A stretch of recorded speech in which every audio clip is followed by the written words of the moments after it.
Welcome into the Hot Read Podcast. I'm your host, Easton Freeze, director of published content here at BroadwaySportsMedia.com. We're also brought to you by the 440 Podcast Network. You can follow me on social media at Easton Freeze. I'm joined as always by producer JT, who you can follow on social media at JT_Ruhnke. JT, how are we on this fine Wednesday? No, Tuesday. What is today? Tuesday afternoon. I'm losing track of days. How are you? Yes, today is Tuesday in terms of recording this Wednesday for the Wednesday show, but I'm good. Had a little bit of fun on the Titans mini buy, but now, of course, perfect time to be back because the biggest news of the season probably dropped today. So I'm excited to be here talking about it today. I know, huge quarterback news. Carson Wentz to the Rams. Yes. Very exciting. Can't wait to dive into that all day today. No, of course, we're talking about Will Levis being officially named the starting quarterback of the Tennessee Titans. And what better timing than to have a fantastic friend of the show joining us today. One of the best, I would argue the best in town doing what he does, breaking down what Will Levis has put on tape already this season as a Tennessee Titan, and maybe talking about what we can expect from him going forward as he is now the starter for the remainder of the season. Before we bring our guest in and before we get into the meat of today's show, a couple of housekeeping things. First of all, if you're joining us live, thank you for hanging out on this Tuesday afternoon. Do us one quick favor, hit that retweet like button, whatever you can do to share this show. We want to get as many live eyeballs on this as possible. So send the link to a buddy, somebody you think might be interested in this show. Be a friend, tell a friend. We appreciate you helping us out there. And if you wouldn't mind leaving wherever you are on Twitter or Facebook watching this live stream, that's great. That's cool. You're going to have a better time, better experience over on Broadway Sports Media's YouTube page. You'll find this live stream there on Broadway Sports Media's YouTube page. Find this live stream, go to the comment section, and that's where you can talk to us, ask any questions, any comments you might have on today's news and on the tape we're going to be breaking down. Join our guys, Deagle and Skylar, already over there. Appreciate you guys being with us. All right.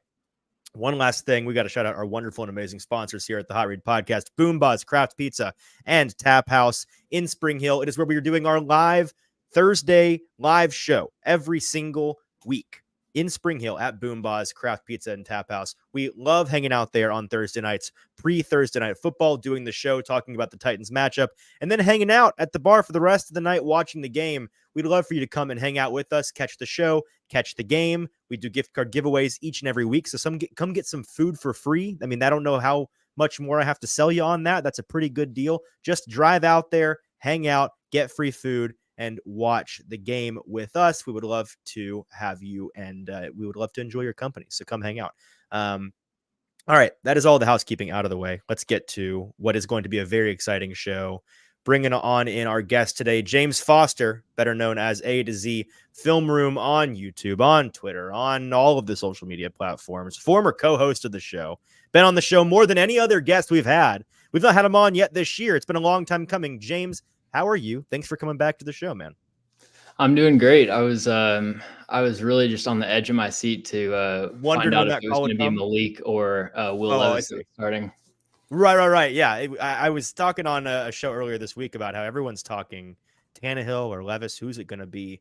And then I was half expecting today for him to just throw out maybe we see Malik. Maybe we just go, you know what? Don't have to pick between your children. Just go with the third option and infuriate everybody. Now we're talking about Will Levis pretty much all day today, and we want to dive into the film as soon as possible, but we have to address the official news of the day that came down at Mike Vrabel's press conference about 3 hours ago now.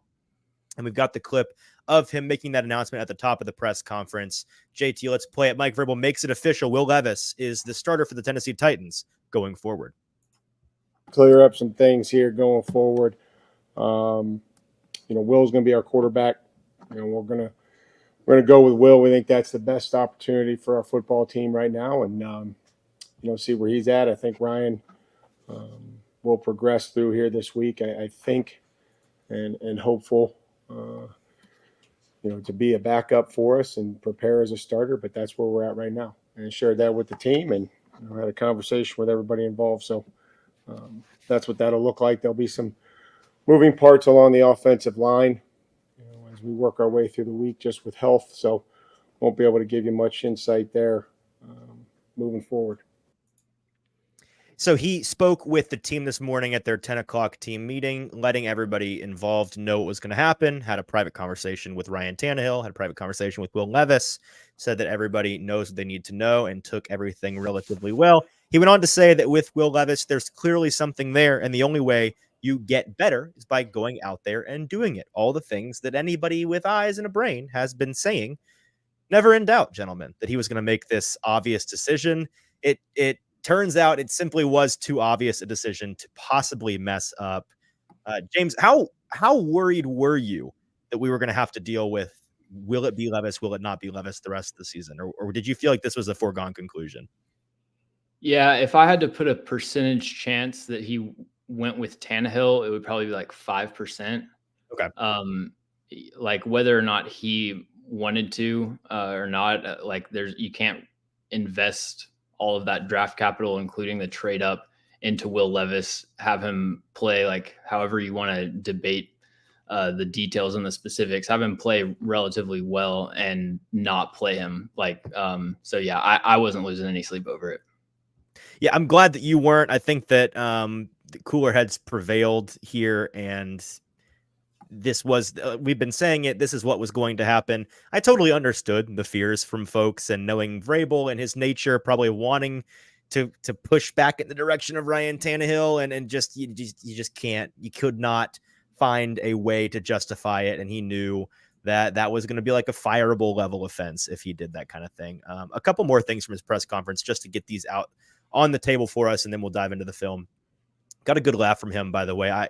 James, I've been on a personal campaign since the spring, before Peter Skoronski ever was a Tennessee Titan, that I want to see this guy given a chance on the outside. I know it's not going to happen, but I'm going to keep waving the flag and seeing if I ever get lucky enough for him to be forced into that situation. I asked Vrabel about if there was a scenario in which, with the Titans offensive line situation in flux, and we're going to talk about some offensive line film here in a minute, is there a scenario in which you give Peter Skoronski a chance to tackle, or do you just want to develop him on the inside? And he said there's a chance for anything to happen. I mean, he said you can come up with a scenario and it's possible, but for right now, they want to continue developing him as a guard. But yeah, there is absolutely a scenario in which he plays out there. There's a scenario for pretty much anything that might have to happen. There's plenty more reaction to all of this news, by the way, from the press conference from Vrabel, Aziz Al-Shaair, and Nick Westbrook-Kine on our social medias. Check it out on Twitter at Easton Freeze, or on our Instagram or TikTok accounts at Hot Read Pod. Plenty of highlights and clips up on there. I feel obligated to just, if we're closing the chapter on the Ryan Tannehill era in Tennessee, to give an official salute to him, a fantastic quarterback in the grand scheme of the Tennessee Titans franchise. I think inarguably the second best quarterback that has ever worn the two-tone blue, and was a big part of a lot of winning. I would argue he was a big part, if not the primary driver, behind taking this team from very middling, very average, to a perennial contender, and an exciting winning franchise. James, do you have any parting words for the Ryan Tannehill era? Yeah, I mean, I remember when he came in, like after the Broncos game, because like the second half of the Broncos game, wasn't prepared for it or whatever. Right. But once the offense kind of shifted from Mariota to Tannehill, I remember just having this kind of revelation that like I no longer just felt like throwing in the towel on 3rd and 6. Like with Mariota, if it was 3rd and 6, it's like, okay, I may as well get up and use the bathroom or whatever. Right. When Tannehill came in, there was actually some firepower in like long yardage situations, and then that kind of diminished over the course of his tenure. And once Will Levis came in and replaced Ryan Tannehill, it's been similar, right? It's kind of the same feeling. A false start penalty on 1st and 10 doesn't just kill the drive automatically. Right, exactly. And hopefully we're going to be looking at some of those plays that Will Levis is enabling the Titans to make on the tape here in a second. But absolutely, it's that similar. It's like having your eyes opened. It's like you're a two-dimensional being, and then somebody shows you there's a whole new world out there. There's a third dimension. It's like the Claritin commercial, where they peel off the blurry layer. Exactly.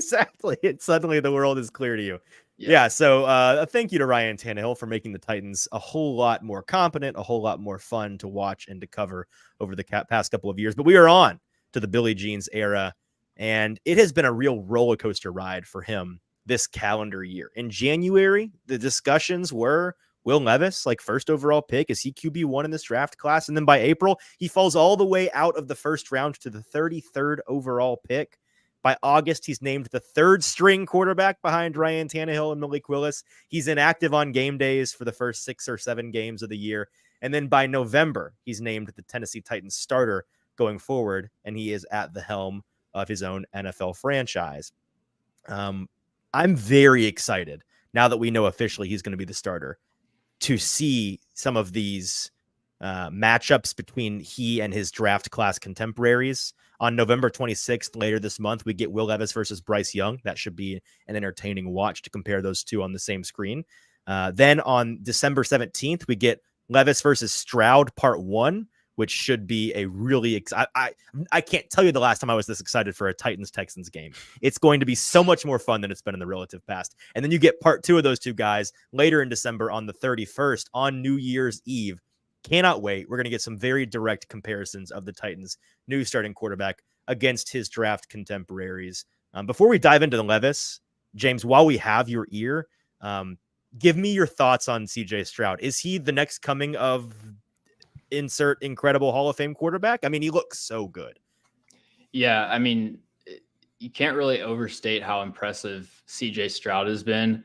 I think the craziest part about CJ Stroud is that the expectation for him, like for at least for me, heading into the season was that like if you give him a clean pocket and just have him, dice up defenses, he's going to be so consistently accurate. But like when the play breaks down and he's under pressure, it's not necessarily that he was like all out bad in his last year of college. It's just you would see like 1 or 2 plays per game where he was actually under pressure and it didn't look that good. And then you see this great performance against Ohio State that kind of just was counter to everything we had seen. So that was kind of an unknown. And then in the NFL, he actually hasn't been that accurate. Like he ranks near the bottom of the league in on target percentage. And I was going through on Sports Info Solutions today and like playing around with the air yards and like you can, set different filters and stuff. And basically however you slice it up, whether it's, short yardage, intermediate, deep passes, whatever, like he ranks in the high 20s or like 30-31 in on target percentage. And I was going through, I'm working on a Tank Dell video. I was going through a lot of his tape today and like there's just so much meat that's left on the bone. Like that Bucks game, he legitimately could have thrown for like 650 yards because number one, the Bucks secondary had probably one of the worst performances from like an individual unit that I've watched. Right. Like some of the Giants O-line performances this year would be up there, but like everyone was getting cooked.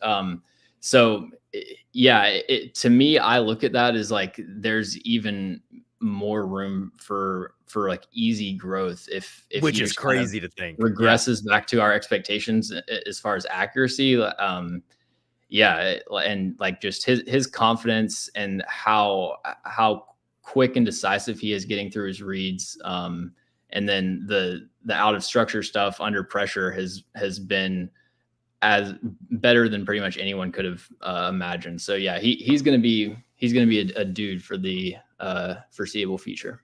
Watching him this year, all I can think about is those of you that are the most serious tape grinders, guys like you, James. You were in January, February talking about how with Stroud, a lot of the evaluation was, okay, we saw what he did all year, and then we saw what he did against Ohio State in that playoff game. And it's like, okay, which one's the real Stroud? And it feels like what we saw in that Ohio State game, it's all been real so far. Like that's been him. And it's crazy to think that you're thinking it's probably somewhere in the middle. Like, no, it's been that guy.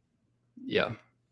Okay. Yeah. I mean, the heading into the year, like the Stroud and then all they gave up for Will Anderson, they're kind of putting all their eggs into one basket, but they're hatching so far.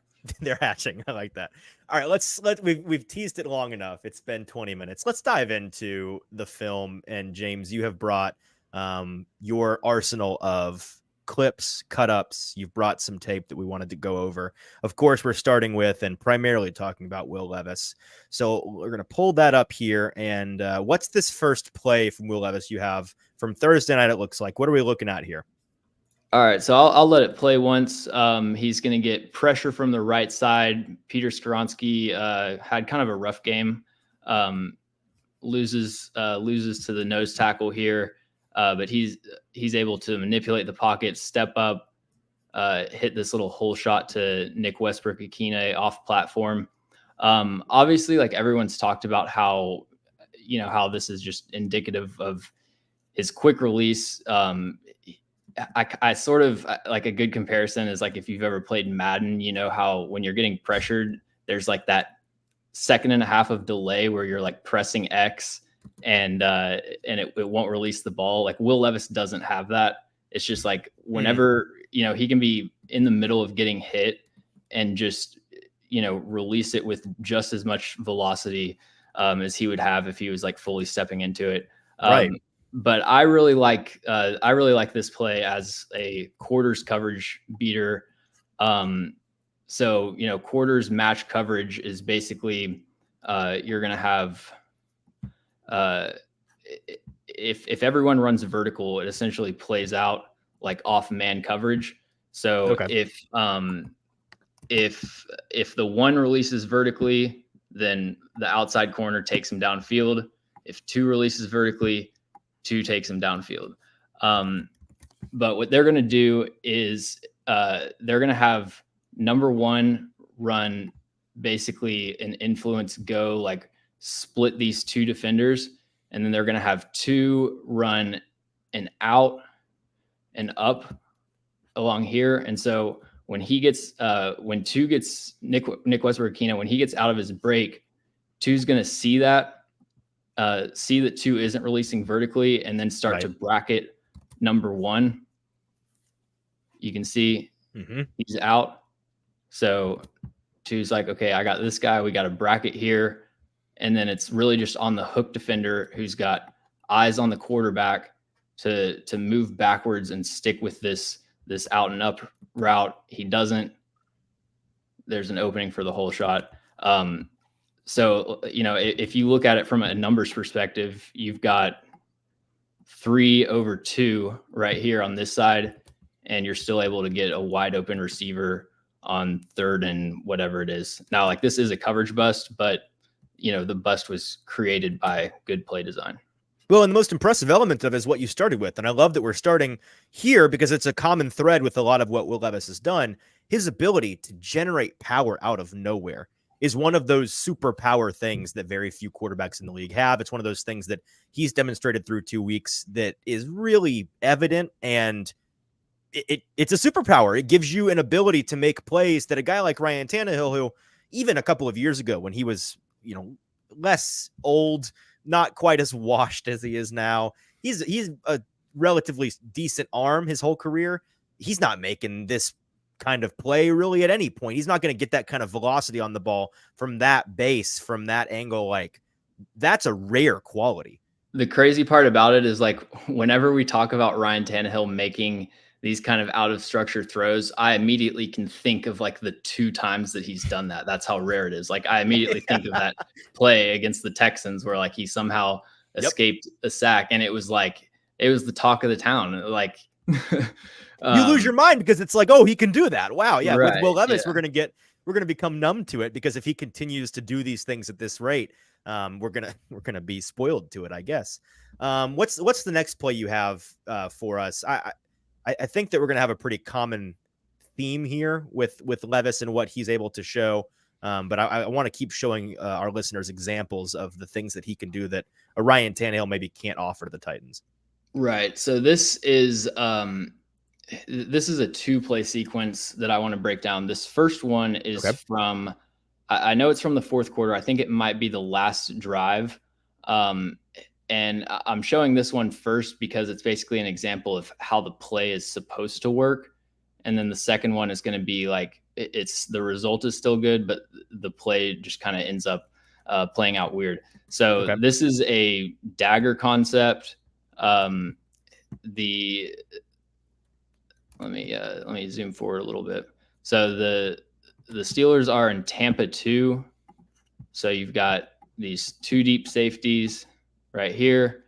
You've got this deep middle defender, which is what separates cover 2 from Tampa 2, is that this deep defender is getting a lot more depth, and it's basically like cover 3.5.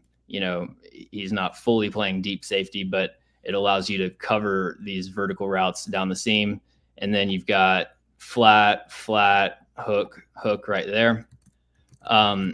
And the Titans are running dagger, which is going to be an influence post, clear out post against too high.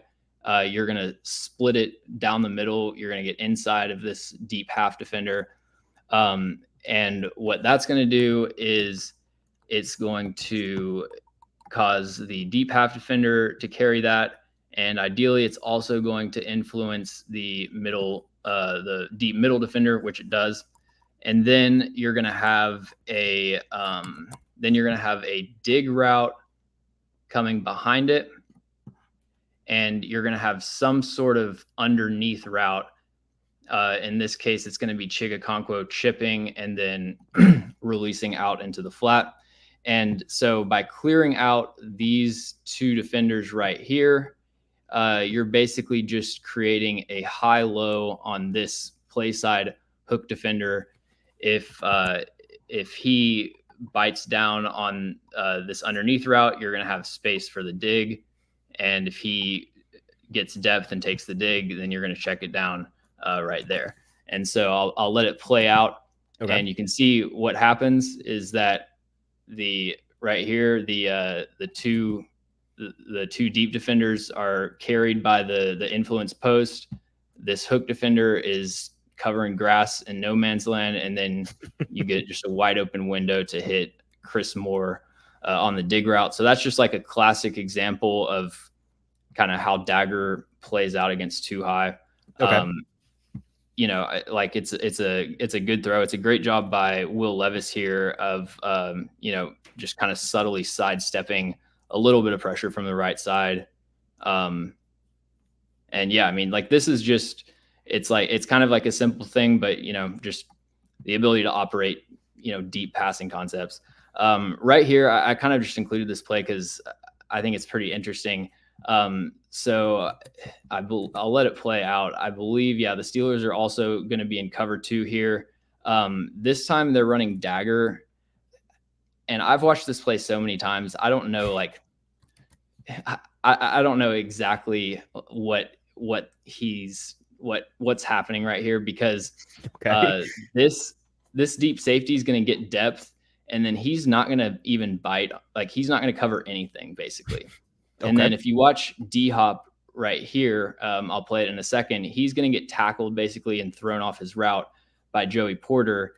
And so Will Levis ends up hitting this clear out seam, which he pretty much would never do unless the deep safety bit hard on the dig. And then you just had like a wide open busted coverage. And so, he just kind of improvises. I can't tell if he's expecting DeAndre Hopkins to break on this dig and he's throwing with anticipation, or if he's recognizing that this safety is getting way too much depth and he actually has space to fit in, just a seam route into cover 2. But either way, it's a great pass, pretty much pinpoint accuracy. It's a good example of how he can kind of, adjust his plan on the fly. Is that something? Like I was going to say it looked like a little bit of both right there. Like if DeAndre Hopkins doesn't stumble right there, it's like you throw the ball and it's like maybe Kyle Phillips gets one hand on it and DeAndre somebody's Hopkins there, the right? Other, Exactly. They're right there. Because it's like basically the difference is like if DeAndre Hopkins runs here, you're pretty much open because you can see like the other element, you're getting Chigakonkwo blocking, and then he's going to release on this shallow route. That's going to be what holds this middle defender down here and creates an opening for the dig. So like either way it would have been open, but the spacing was really weird. The safety does a pretty terrible job of playing this. And I like that you bring up an example of this because while you're getting your next clip ready, I want to ask you, anybody with eyes has seen what there is to behold with Will Levis as a physical, prospect. The things that physically he brings to the table, we've talked about a ton already. It's different, and it is a serious upgrade over a guy like Ryan Tannehill. But as a rookie, there's always the questions of how well is he in the field? how easy is his offensive coordinator making it on him? And, how difficult are the reads he's making, like the pre-snap recognition of coverage? What are your thoughts on how he's performed from the mental aspect of the game through 2 performances? Yeah, it pretty similar to my thoughts from his college tape, which is that he absolutely has the ability to like read out a concept and make the correct read. Like he does that all the time. Mm-hmm. It's mainly just there's just like a handful of plays every game where it's like, what are you doing? Like lets the intrusive thoughts win. Yeah, no, it's like he either like just goes on autopilot, like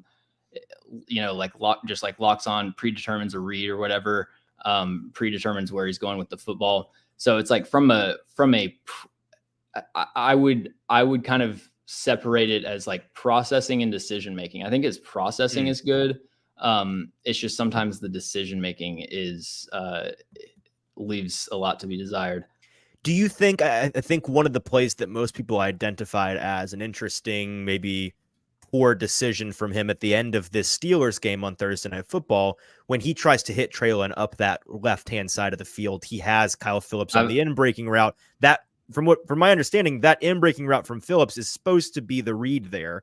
And it looks to me I've like got that play. I've got that play pulled. We can okay, so we can talk about that.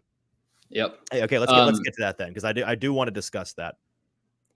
So this is going to be a quick one to Kyle Phillips right here. Mm-hmm. He's got this slot corner playing with pretty heavy inside leverage, meaning like if he's shaded over to the inside because there's no help over here. And priority 1, I'm drawing this with my trackpad, so the lines are going to be crazy. But priority 1 is not getting beat over the middle, so he's playing with inside leverage. Kyle Phillips does a really good job with this route here of attacking the DB's leverage. A lot of times it would be easy. Like, so he's trying to get to this point right here. A lot of times it would be easy to just take the shortest path and just go straight upfield and then work over there. But what's going to happen when he moves straight upfield is that the DB, if he moves straight upfield, the DB is going to kind of slide over and mirror him. So you got to attack the defensive back's leverage, sell that you're running this route inside so that the DB is going to continue to shuffle over in the opposite direction of where you're going to break. And then he does a good job with kind of this, Myles Garrett between the legs crossover. Right. Lands that plant foot inside. I actually think he's maybe I don't think he's fully healthy because there are some examples where he isn't that explosive or clean out of his breaks. This is a great route. But there are some other examples where I think that there's maybe another level that he could hit. But really good route by Kyle Phillips. Let's see. And I think this element of Phillips' game is something that surprised folks. I had a number of people mention to me, big Kyle Phillips game, nice performance from him. Surprised by how much of a downfield element of his game was present. I think he's viewed as the slot guy. He's the intermediate. He's the chain mover. He's the intermediate, middle of the field, pick up a couple yards. Not really a yak guy. They pushed the ball down the field with him and utilized him on some of these deeper routes in this game. Yeah, if you watch him and it's such a small sample size, really, for his whole career. But last year, they were actually getting him involved a lot more on deep passing concepts. It wasn't really just running hitch routes and stuff. It's if you're not going to press Kyle Phillips and you're giving him all this space to work with and just go crazy with the footwork, he's athletic enough to put in work downfield, and this is kind of the ideal way to get him involved. Now, what he's shown for his career is that he's really good against bad competition, like against the Giants, which was his good game last year. I think he was going up against Darnay Holmes, who is like one of the worst slot corners that I've seen. And then you've got 40-year-old Patrick Peterson here. Against the Ravens game, he was kind of getting shut down. Okay. So that's going to be the next step for Kyle Phillips, is like, showing that he can beat good corners.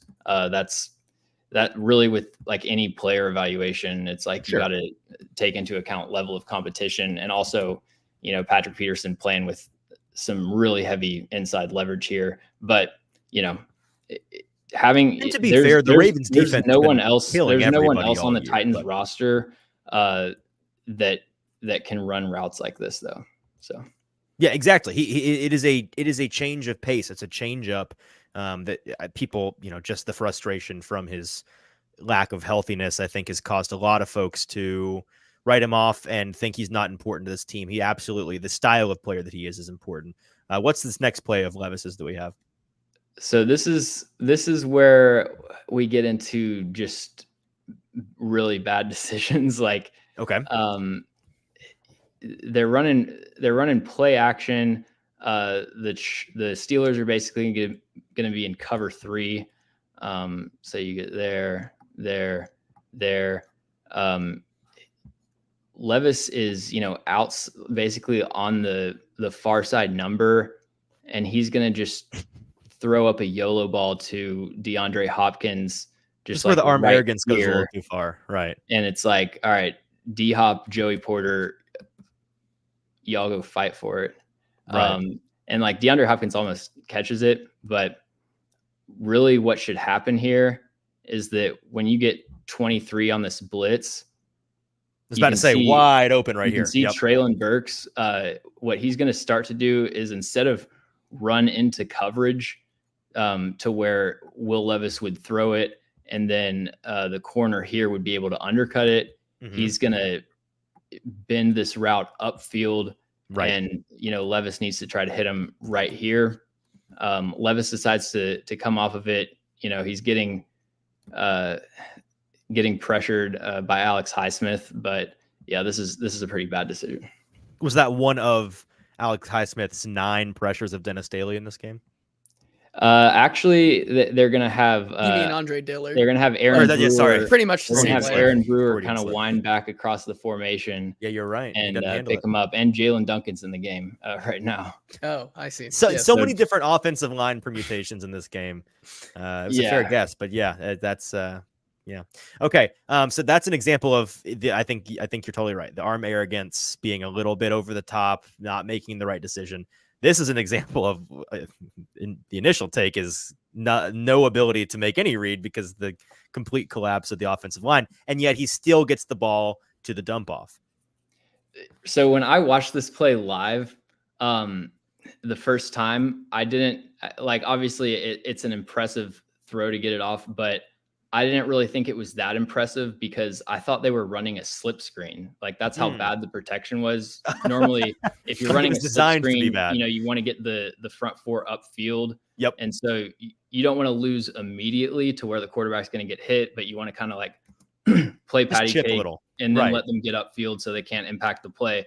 Based on how fast just everyone loses here, I was like, so that's okay, 5 for 5 losing across. I was like, okay, yeah, good job.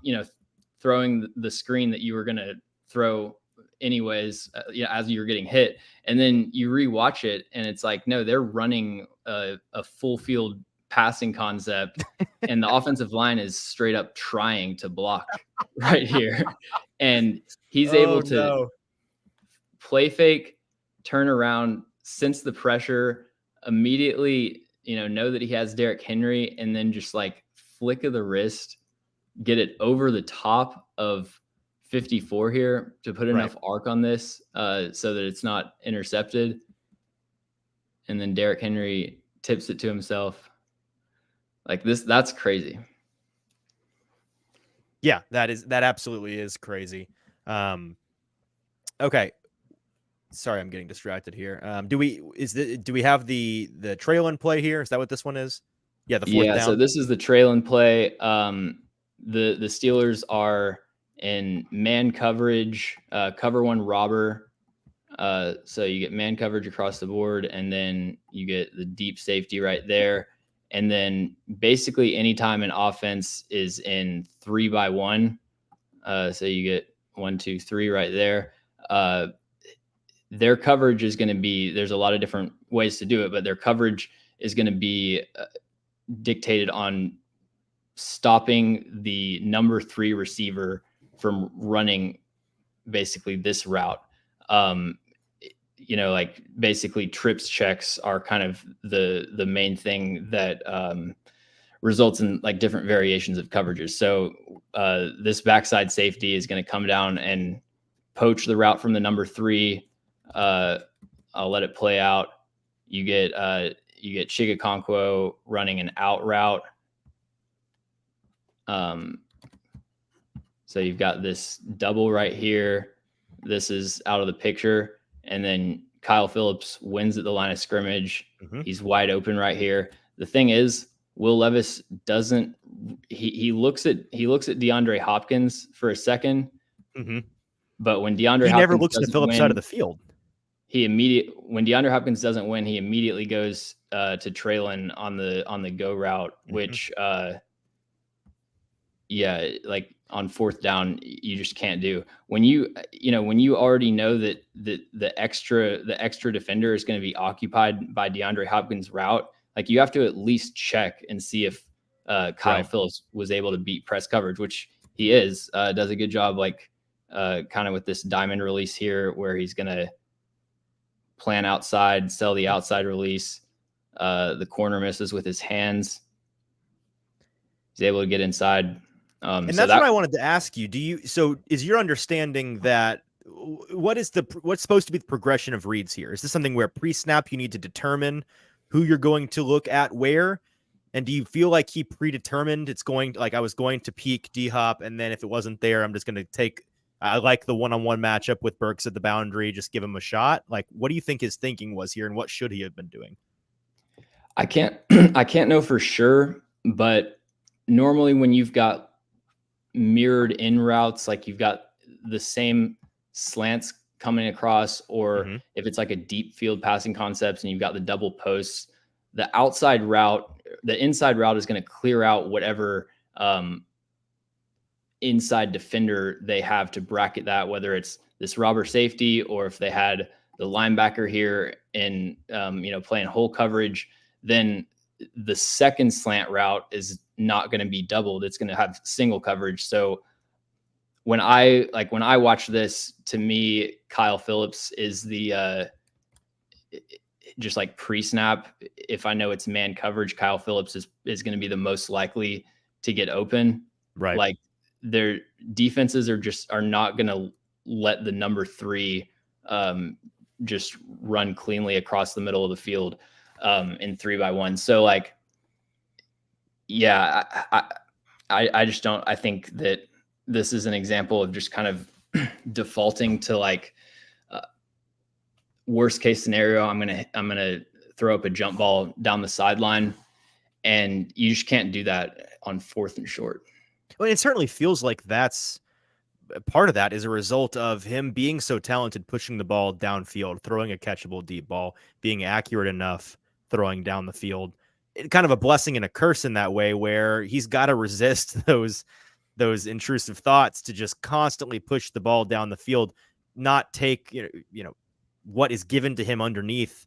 I have a feeling that's going to be a common theme with him as we see him progress, in the way that we saw with Josh Allen, for example, where he's got to get that golden retriever out of him and take, with Patrick Mahomes as well, a little bit, take what's given to you underneath and slice and dice a defense when that's what they're asking you to do. Yeah, the good thing is that this is a choice that he's making. It's not like he's misreading the coverage, or right. He didn't see a safety like hovering somewhere. It's not that he can't; it's that he's currently won't. Right.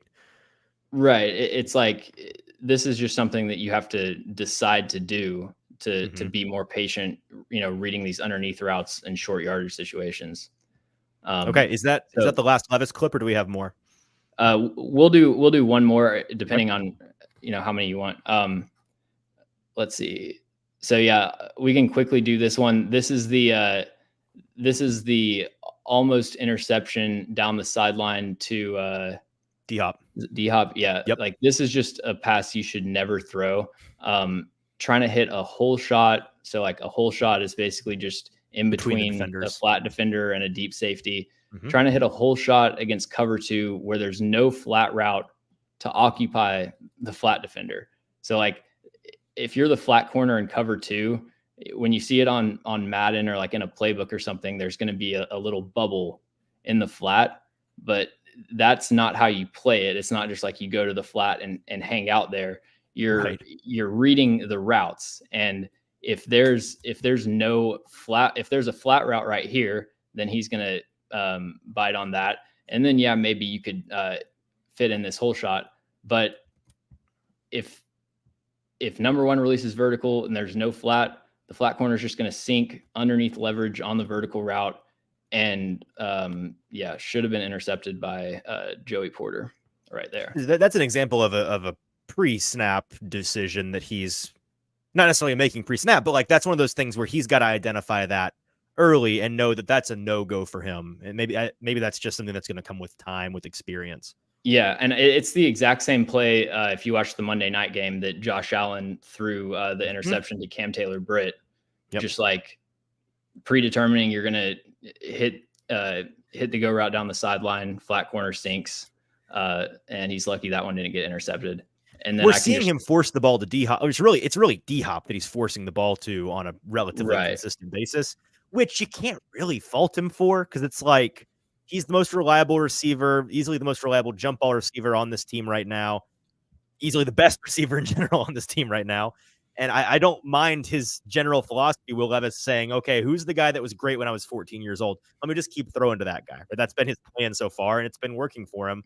So it's kind of I'm fine with the go balls to D-Hop being like that's basically his check down is just throwing a go ball to D-Hop. I'm fine with that as long as it's not in like a short yardage situation and as long as you have man coverage.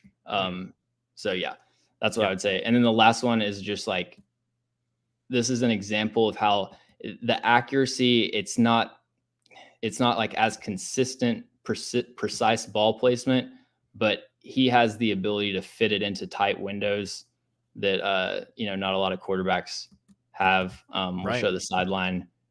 You get DeAndre Hopkins on Cole Holcomb. Oh yeah. Linebacker with his back turned over his head. That's beautiful. This is an example of what I was talking about, where it's like if the Titans were in this situation with Ryan Tannehill, it's curtains. Like they're not doing anything.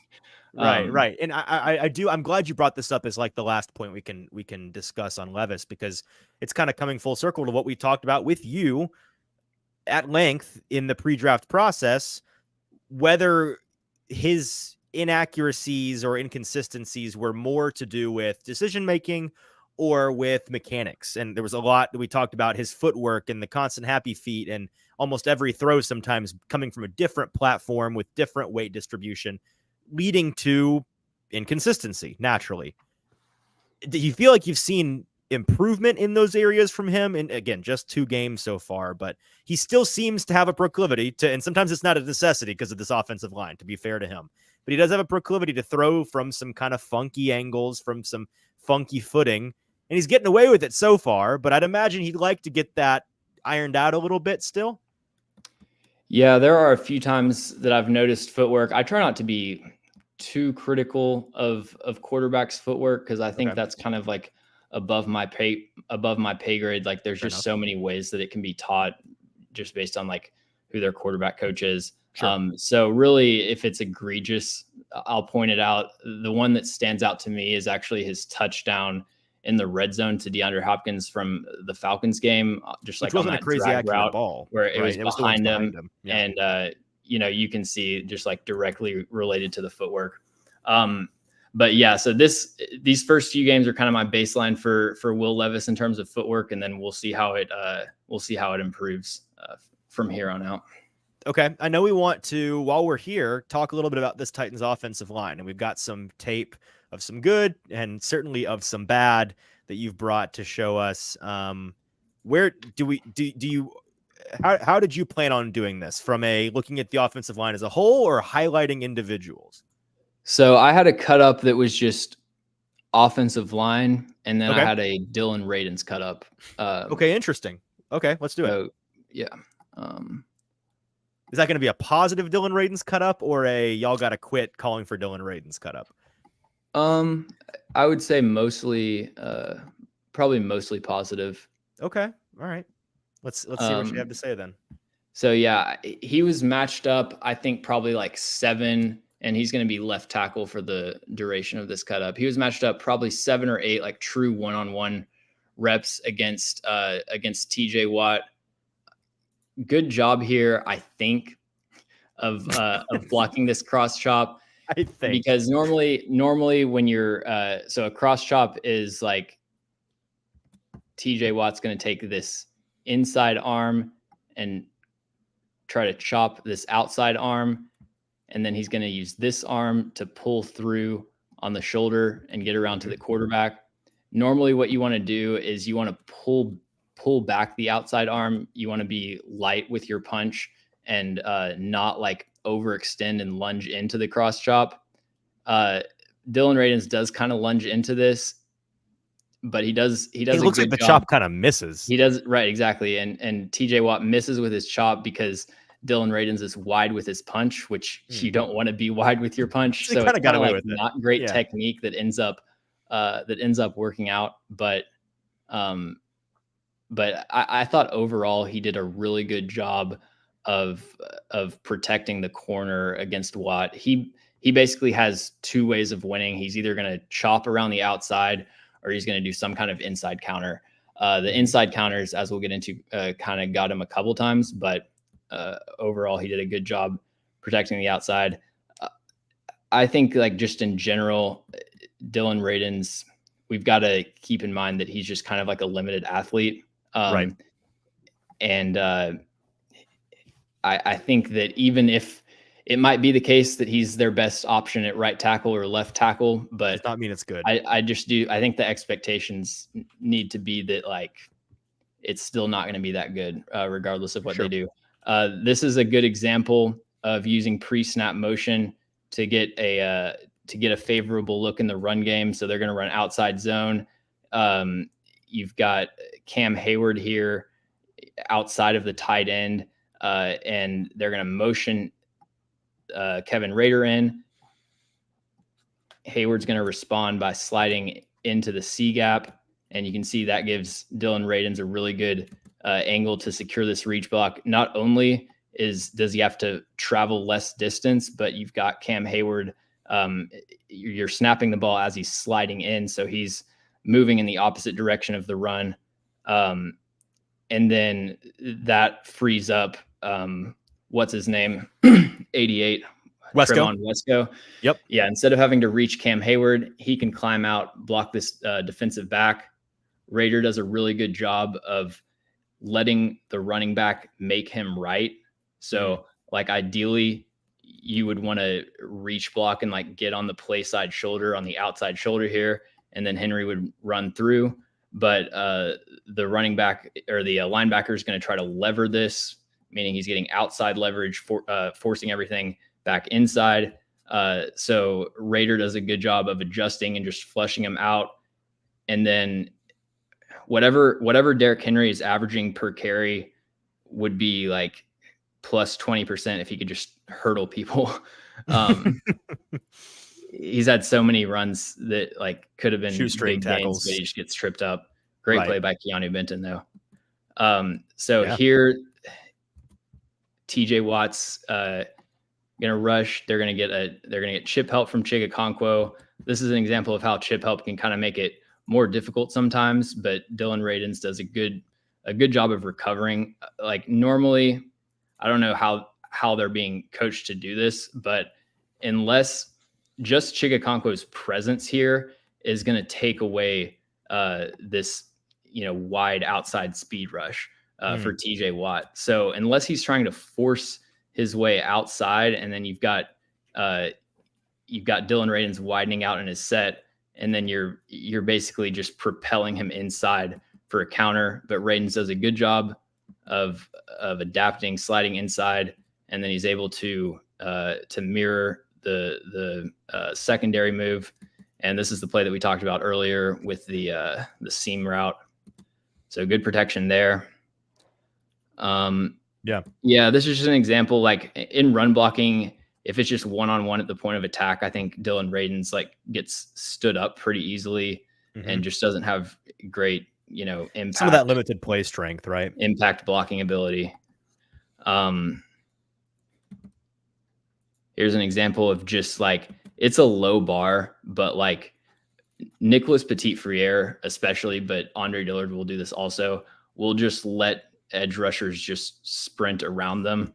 So like this is just a low bar of just like blocking the person in front of you. We're just asking for serviceability, just like something. You like with Dylan Radins, you just at least don't get the sense that like the moment is too big for him. Not to do like clutch analysis or whatever, but it just seems like, especially with NPF, it seems like it's just like he just can't handle it. I don't know.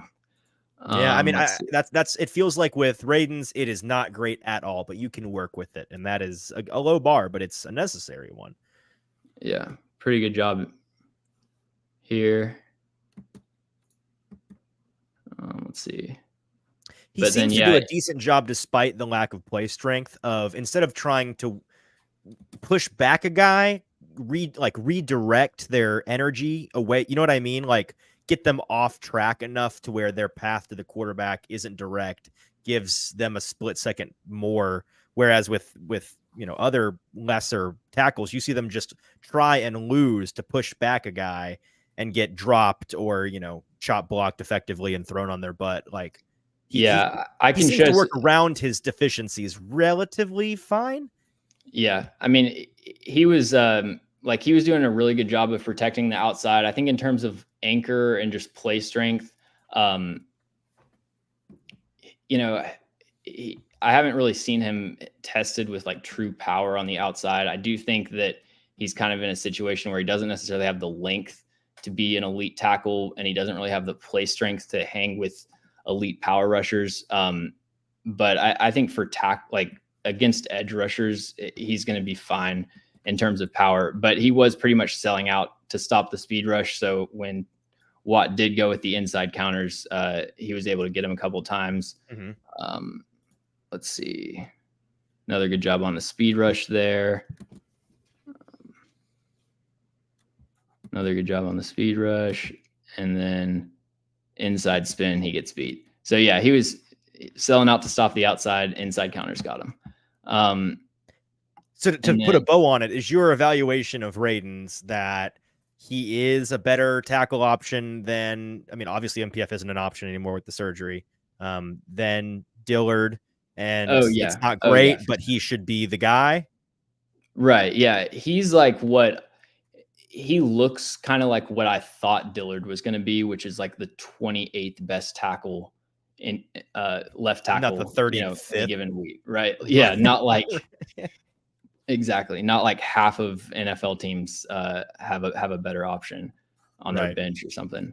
And then let's we have more of the rest of the offensive line here. So yeah, I just had some like miscellaneous blocking plays here.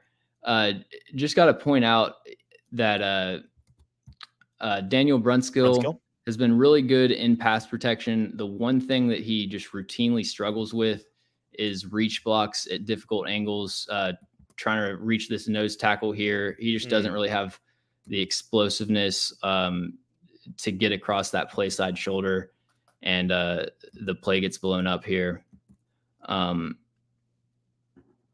This is just Andre Dillard not knowing the snap count, not getting out of his stance. Love that. Yeah. This is where you just kind of like need to know the difference between 1 and 2, basically. Sure.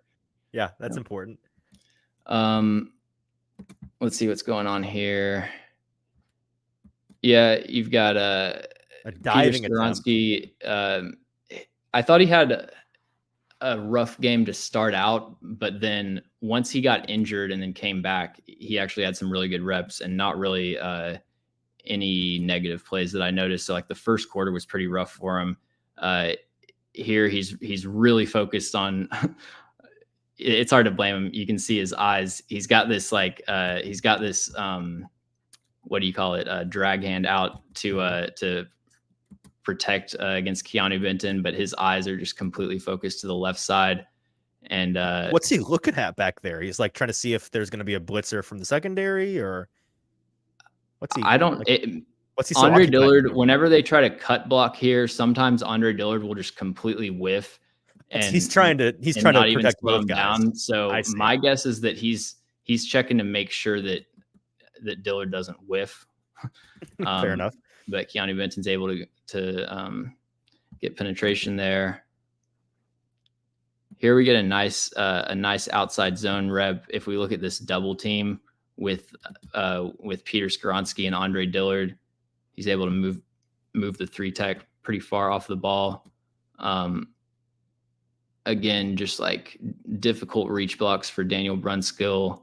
Doesn't have a very high success rate. Speed through that. He got injured.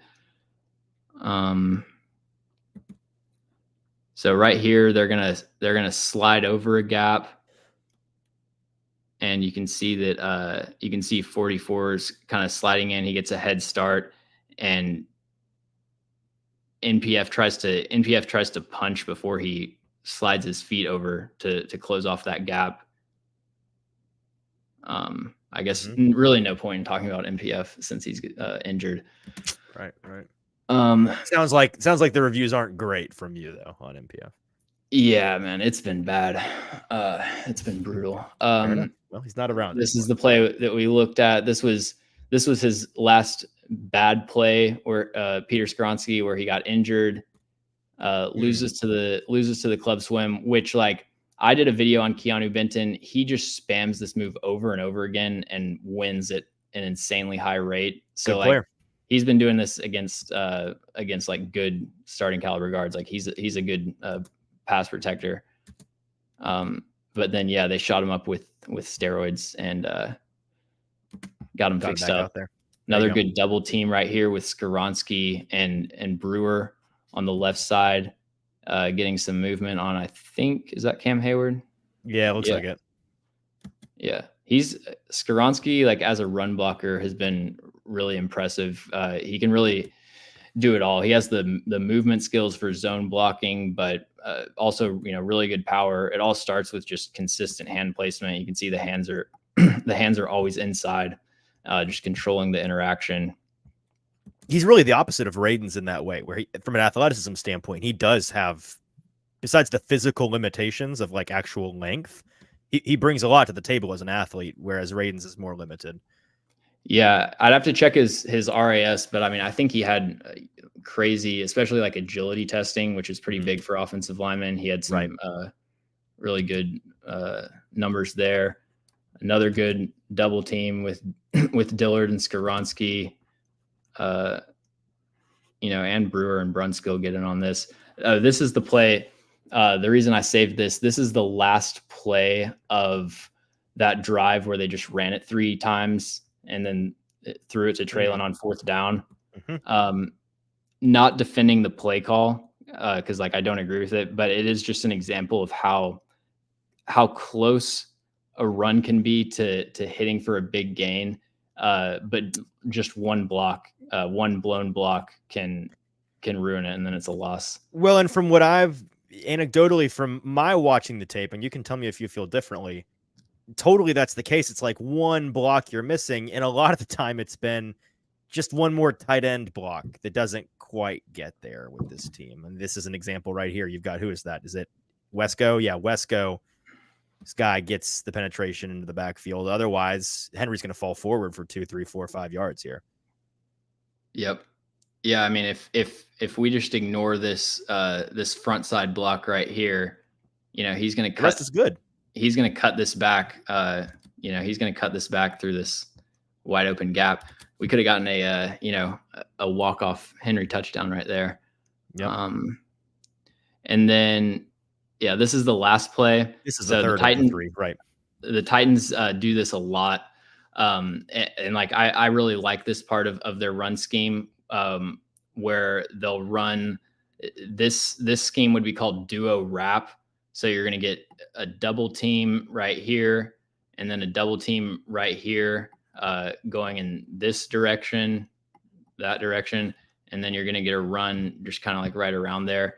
But you're going to have Nick Westbrook-Akine wrapping around, leading as the lead blocker through there. Inexplicably, Dylan Radins is going to he needs to wall off TJ Watt so that he can't come in from the backside and get the tackle, but like he's got to let NWI get to his landmark first, and he ends up just blocking NWI. And then now, ideally NWI is going to have this player blocked or this player blocked, and then Tyjae Spears has one player to miss, one player to make miss, which is definitely possible, but he's not going to be able to get through two unblocked defenders. Right. He plays Doom from the get-go. So yeah, poor execution there. All right, is that it for offensive line? That's it. Awesome stuff, man. Awesome stuff. Is that it? Is that all we've pulled, or is that's all I got? All right, that's all we got. That's awesome, man. That was fantastic. I know that I learned a lot. I'm sure our listeners learned a lot.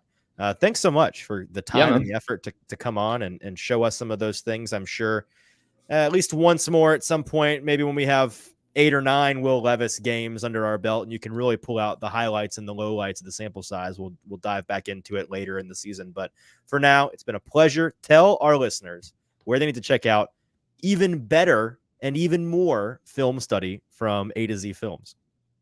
Yeah, on YouTube, AtoZ Film Room.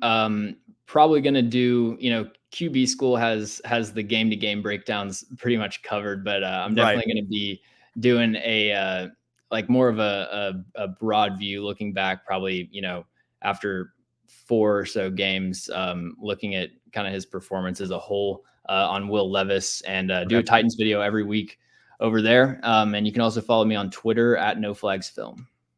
Yeah, don't let O'Sullivan own that corner, man. There's some competition, some capitalism in here. I like it. Hey, man, I was Foster, everybody.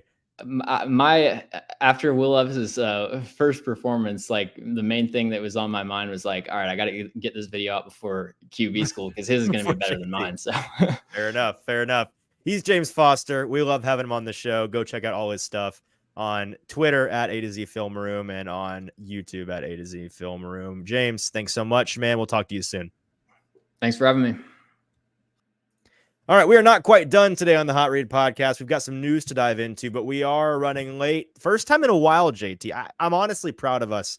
We've not gone along like this in a while. Today was absolutely, I feel justified in having gone as long as we did, but we do have a couple of news items to get into. So without further ado, let's get into the news with producer JT. Yeah, and let's just talk about the AFC South as a whole right now. As each quarterback one of the AFC South right now is under the age of 25. Of course, Trevor Lawrence and Will Levis are both 24. CJ Stroud is 22. And then the presumed quarterback one of the future for the Indianapolis Colts, Anthony Richardson, is 21. So expect a lot from these guys for years to come for these teams respectively right now, because it seems like they are not going away anytime soon with how young they all are. No, absolutely. And if they pan out, I mean, there's been some talk of this on social media, and rightfully so. JT, I need to go back and pinpoint when we were talking about this. Some point right after the draft, we were talking about how the AFC, I may have been saying it before the draft, the AFC South is set up to go full NFC East, but even more so, we saw the NFC East mockingly referred to as the NFC least in like 2018, 2019. They were putting playoff teams into the playoffs with losing records. You were getting like a 7-9 Washington in there. It was gross and disgusting. And now they've become this juggernaut. Last year they had 3 playoff teams in there. This year they've got 2 powerhouses in the NFC. The AFC South absolutely can be on that trajectory if these 4 quarterbacks are all franchise level guys, and all 4 of them have shown flashes of being franchise level guys. Not only do you have set up an absolute gauntlet of like a decade, where these guys are just balling, and it might be one of the most, if not the most competitive divisions in the league. But you've got a lot of promise and a lot of arms race cash influx for 3 of these teams. If you've got cost-controlled 5-year contracts for Stroud and Richardson and Levis, and those are the guys for the next 5 years, holy smokes, the cap cash, the arms race cash that's going to be able to be allocated to everything besides quarterback for these 3 teams. It's going to be nutty. It's going to be the talk of the offseason. This AFC South division that is the smallest aggregate market of all of the divisions. It's going to demand a lot of attention nationally, and it's going to demand a lot of attention because of how much action and hopefully how much competence and competition there is from this group. It is a good time to be in the AFC South, and it's exciting time. It's an exciting time to be in the AFC South. We'd love for the Titans to be better than the other teams because Titans fans love winning, and all of our listeners are Titans fans for the most part. I personally, I'm rooting for all these guys to be awesome so that we can just constantly be talking about how epic the AFC South is, and every game is another roller coaster ride. It certainly makes our job easier, right? Like, as you said, like these games that probably weren't going to be very much fun to watch, like against the Carolina Panthers or 2 games against the Texans, like Right. these are now very interesting games to watch Can't down miss. the stretch here. Can't miss. You have to see the comparison there. And like you said, a lot of money will be thrown around. Maybe the Titans before these other teams, as even though these teams have an extra year on Anthony Richardson and CJ Stroud, because Will Levis, of course, was a 2nd-round pick. Right. But I mean, the Titans, a top 3 team with the most capital to spend next year, could get a jump start on these teams. Certainly hopeful for the foreseeable future. Before we continue on here, we just have to, like you said, kind of talk about Ryan Tannehill, who obviously is now the backup, which, by the way, it's probably not a terrible thing to have Ryan Tannehill as your backup. He probably becomes, in my opinion, the best backup in the league. Maybe 1,000%. What are you talking about? I mean, there was a lot of people on X today saying that outside of Gardner Minshew, Ryan Tannehill is the best backup. And I was like, what are we doing here? No. And here's the difference, right? Gardner Minshew has been bouncing around for a couple of off seasons, getting really, really nice backup money. Little $8 million 1-year little $10 million 1-year contract, like fantastic backup money. He's earned that for sure. Ryan Tannehill is going to be an unrestricted free agent. He's going to go get I would be shocked if he were to sign anywhere next year for less than like $20 million. I think that he's going to get like low level starter money for somebody to go, like, could be a lot more than that. If I'm his, there's the difference right there. At least if I'm his agent here, I'm tapping on the Mike Glennon $10 or $10 million for 1 year for the Chicago Bears. I'm like, that's my bar. This is the bottom. This is the floor. Yes. Ryan Tannehill, though, just looking at his Titans career over the past 4 years, he is 38-23 with a touchdown to interception ratio of 91 touchdowns to 39 interceptions. Good stuff. For everything said and done with him, definitely was a good player for the Titans. He brought them a lot of success, but obviously there were some shortcomings, and that's how we got here today. Mentally tough, physically tough, pros pro, class act. Can't say enough great things about Ryan Tannehill. He's going to be fantastic to have in the room for Will Levis. And he's going to, I hope he has a strong finish to his career, wherever that is. And I'm sure he's bummed out today, but I'm sure he's handling it like a pro, like he always has with everything. Yeah, now we can move on to some injury notes here. The first one, which is maybe the biggest right now, is that Nicholas Petit-Frere will need surgery to repair a shoulder injury suffered in Thursday night's loss to the Steelers. So he is pretty much all but done for the season, this season, which is a tough break for him. Obviously, got his gambling suspension cut down to only those 5 games. He comes in, has to take over for Andre Dillard. In the Baltimore game is moved around a little bit in this game against the Steelers, and his sophomore season is less than ideal. Yeah, no, it's a real bummer for him. And as we were talking about with James, when he was on the field, it wasn't very good. And so just kind of a nightmare year for him. Really feel for the guy. He's a really nice, really bright young man, and a good guy in my experience with him. So I hope that he's got the support he needs, and I hope that he gets healed up and comes back better than ever. Yeah, and then talking about the Titans secondary today, Mike Vrabel commented on two of the guys in the secondary. First of all, talking about Roger McCreary, in which he said Roger McCreary should be good to go. So hopefully expecting to get him back this week against the Buccaneers. And then Sean Murphy-Bunting, not so much. As Mike Vrabel said, Sean won't be out there today, but we'll see how it goes. So his status is at least more up in the air for this week. Yeah, they need both guys back really bad. But you can't have both gone, as was demonstrated by that Steelers game. You can't have two UDFA corners out there, and Eric Garror and Trey Avery, as serviceable as they may be as backups in a pinch. That's in a pinch, and serviceable is a really relative word. Both of those guys on the field is a recipe for disaster. You're then banking on Christian Fulton being clamps, which to his credit, quietly has been the past couple weeks. I believe he's allowed 47 total yards in the past 3 weeks. Granted, not against the best quarterbacks in the world those 3 weeks, Lamar Jackson. But then other than that, Desmond Ridder, Taylor Heineke, and then you saw Kenny Pickett last week. Let's see him face some better quarterbacks. But credit where credit's due. He's been good. You need more than just Christian Fulton out there on the field. You got to have one of these guys back. Vrabel sounded like when he said this to us that there's a chance both guys are back. So keep your fingers crossed, Titans fan, that whatever that thumb situation, or thump, according to the injury report, whatever that thump situation with Sean Murphy-Bunting is, that he can get it figured out. Yeah, and let's talk about the two guys dealing with concussions. First off, with Treylon Burks, Mike Vrabel today said that he is indeed in concussion protocol and isn't anticipating him being available this week. Pretty standard. If you saw the injury on Thursday night, pretty much could expect with how the Titans handle these types of things that he's not going to go this week. But on the other hand, to be honest, I'll be really surprised if he's back. Now, after 2 games, I think that I'm not ruling him out. Don't get me wrong. But from what we saw, from what I've heard, sounds like it might be like a Chris Hubbard situation where he's not out there for a couple of weeks. Yeah, and then speaking of Chris Hubbard, on the other hand, he's going to be out there practicing this week. Yes, and that is a good sign that he is looking to return soon, which is much needed help for the offensive line because of how many people they had to put into that game against the Steelers. So that is some good news there. Yep. All right. Anything else, or is that all we got? A few more things here. We can first talk about just some standard practice squad elevations and whatnot. Signed to the practice squad today, offensive lineman Lashavius Simmons, I believe that's how you say it. Lashavius, like that. I don't know, Mr. Simmons, offensive lineman. Him to the practice squad here. Never heard of this guy. This guy has not been on the Titans team before. He's not like a guy they bring back. I hand up. I got to dive into what Lashavius. I need to dive in how to say his name. Let's start there.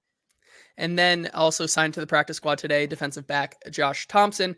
This next one though is an interesting one that kind of raised some eyebrows today.